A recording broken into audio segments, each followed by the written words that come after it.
اعوذ باللہ من الشیطان الرجیم بسم اللہ الرحمن الرحیم 19 ہجری میں حضرت عمر بن خطاب رضی اللہ تعالیٰ عنہ نے ایک لشکر رومیوں سے لڑنے کے لیے روانہ کیا۔ اس لشکر میں ایک آدمی تھے جن کا نام عبداللہ بن حذافہ رضی اللہ تعالیٰ عنہ تھا۔ یہ آپ صلی اللہ علیہ وسلم کے صحابی تھے۔ رومیوں نے ان کو قید کر لیا اور زنجیروں اور بیڑیوں میں جکڑ کر اپنے بادشاہ کے پاس لے گئے۔ جب اپنے بادشاہ کے سامنے حاضر ہوئے تو انہوں نے بتایا کہ یہ محمد صلی اللہ علیہ وسلم کا صحابی ہے۔ بادشاہ یہ سن کر اپنے تخت سلطنت سے نیچے اترا اور عبداللہ بن حذافہ رضی اللہ تعالیٰ عنہ کی جانب بڑھا۔ عبداللہ بن حذافہ رضی اللہ تعالیٰ عنہ اس وقت شاہی محل میں ثابت قدمی کے ساتھ کھڑے تھے۔ ان بیڑیوں سے ان کی قوت اور ہیبت میں اضافہ ہو گیا تھا۔ بادشاہ یہ چاہتا تھا کہ کسی طرح یہ مسلمان جن کی نظر میں دنیا کی کوئی حیثیت نہیں ہے عیش پسندی میں مبتلا ہو جائے۔ وہ قریب آیا، اس نے عبداللہ بن حذافہ رضی اللہ تعالیٰ عنہ سے کہا اگر تم نصرانیت قبول کر لو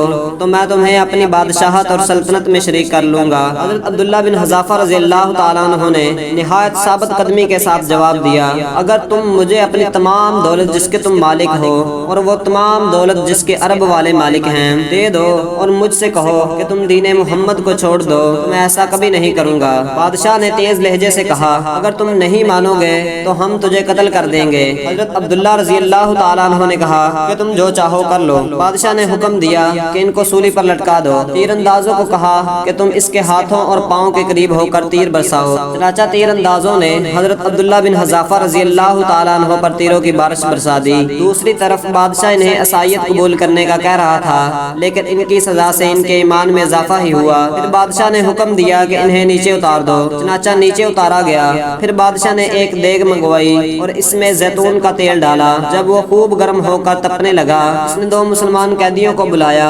ایک کے لیے حکم دیا کہ اس کو اس تیل میں ڈال دو۔ وہ اس دیگ میں تڑپتا رہا حتیٰ کہ اس کا گوشت گل گیا اور ہڈیاں نظر آنے لگی۔ بادشاہ اس کے ساتھ ساتھ حضرت عبداللہ بن حذافہ رضی اللہ تعالیٰ عنہ پر نصرانیت پیش کرتا رہا مگر ان کا انکار پہلے سے زیادہ ہو گیا۔ پھر بادشاہ نے ان کو بھی دیگ میں ڈالنے کا حکم دیا۔ جب لشکر ان کو لے جانے لگا تو حضرت عبداللہ بن حذافہ رضی اللہ تعالیٰ عنہ رونے لگے۔ کسی نے بادشاہ سے جا کر کہا کہ وہ رو رہے ہیں۔ بادشاہ نے سمجھا کہ وہ گھبرا گئے ہیں اور ڈر گئے ہیں۔ بادشاہ نے ہنستے ہوئے کہا اس کو واپس لے آؤ۔ جب واپس لائے گئے تو بادشاہ نے ان پر عصائیت پیش کی مگر انہوں نے انکار کیا۔ بادشاہ نے حیرانگی سے پوچھا پھر تم کیوں رو رہے تھے؟ حضرت عبداللہ رضی اللہ تعالیٰ عنہ نے کہا میں اس لیے رویا کہ میں نے اپنے آپ سے کہا کہ اس وقت تجھے دیگ میں ڈالا جا رہا ہے جس کے نتیجے میں صرف ایک جان جائے گی۔ میری خواہش ہوئی کہ کاش میرے جسم کے ہر بال کی تعداد کے برابر جانیں ہوتی جو اللہ کی راہ میں قربان کی جاتی۔ بادشاہ نے حیرت سے اپنا سر ہلایا کہ آدمی تو موت کو معمولی چیز خیال کرتا ہے۔ اس وقت بادشاہ آگے بڑھا اور یہ پیشکش کی کہ اگر تم میرے سر کا بوسہ دے دو تو میں تمہیں رہا کر دوں گا۔ حضرت عبداللہ رضی اللہ تعالیٰ عنہ نے خوش ہو کر کہا کہ نہیں، صرف مجھے نہیں تمام مسلمان قیدیوں کو رہا کرو گے۔ بادشاہ نے کہا کہ ٹھیک ہے، تمام مسلمان قیدیوں کو چھوڑ دوں گا۔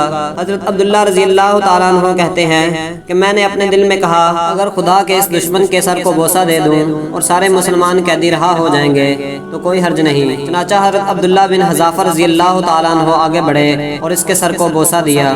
اس نے وعدے کے مطابق مسلمان قیدی حضرت عبداللہ بن حذافہ رضی اللہ تعالیٰ عنہ کے حوالے کر دیے۔ حضرت عبداللہ بن حذافہ رضی اللہ تعالیٰ عنہ ان کو لے کر حضرت عمر بن خطاب رضی اللہ تعالیٰ عنہ کے پاس پہنچے اور سارا واقعہ سنایا تو حضرت عمر رضی اللہ تعالیٰ عنہ کا چہرہ خوشی سے چمکنے لگا اور سینہ کھل گیا۔